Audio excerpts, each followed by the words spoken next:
Bagaimana sikap kita ketika menyikapi perbedaan pendapat ulama terhadap satu amalan? Ada yang menyebut itu bid'ah dan ada yang menyebut itu sunnah. Salah satu contohnya kunut subuh, dan beberapa contoh yang lain dalam sholat cukup banyak. Pertama yang perlu kita pahami bahwa perbedaan pendapat itu jauh lebih tua dibandingkan kita.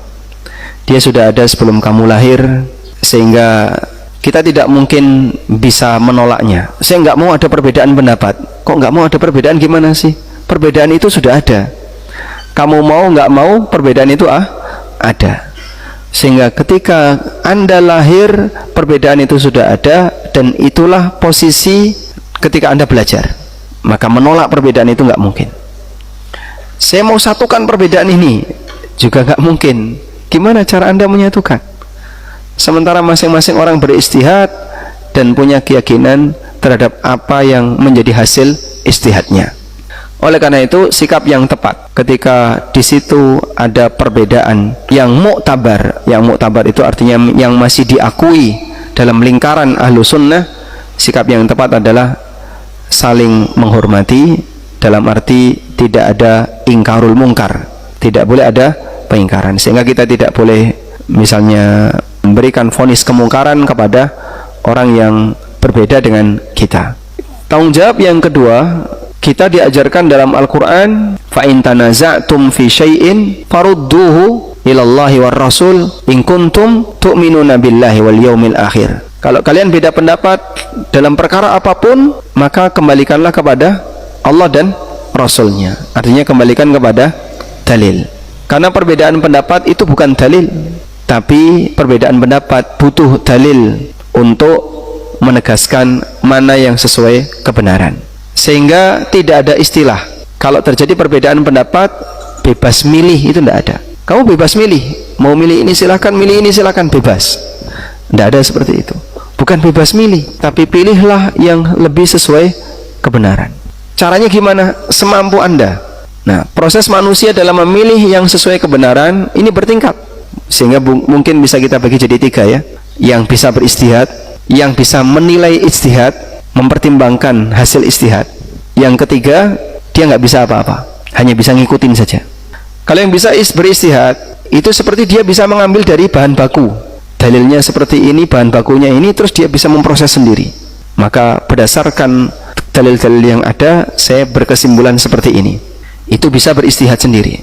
Contohnya kayak gimana Pak yang bisa beristihad sendiri? Dia bisa menilai hadisnya sahih atau tidak, sehingga dalam masalah keabsahan hadis dia nggak taklid. Dia bisa menilai riwayat ini, menurut saya riwayat ini antara sahih dan tidak, dia bisa menilai. Makanya piranti untuk bisa beristihad itu nggak semua orang punya. Baru piranti yang pertama, media pertama adalah alat untuk menilai validitas dalil, apakah sahih atau tidak. Banyak orang yang nggak punya. Saya nggak ngerti ilmu kayak gini. Baik, Anda tidak bisa melakukannya. Sudah? Dia beralih turun di tahapan yang kedua, menilai hasil ijtihad. Ulama A berpandangan seperti ini, ulama B berpandangan seperti ini.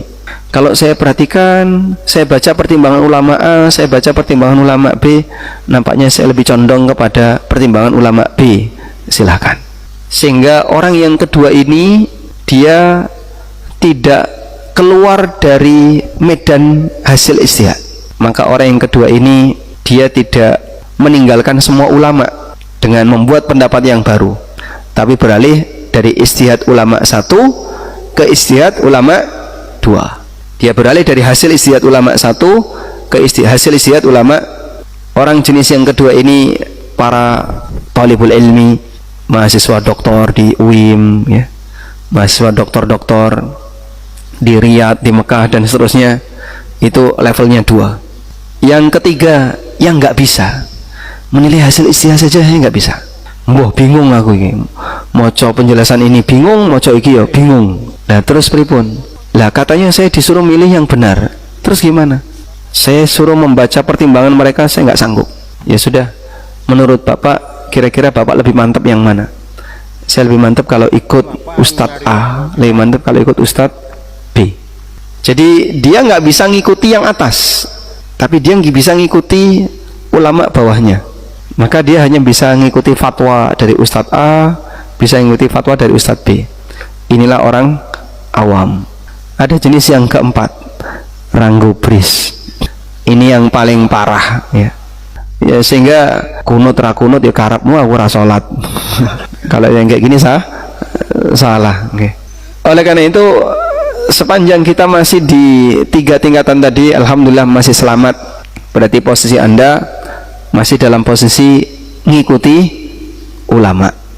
Kalau ada ungkapan gandoli sarunge Mbah Yai, itu berarti yang mana? 3. Ngomong gandoli sarunge Mbah Yai tapi ra tau sinau, ya sama saja.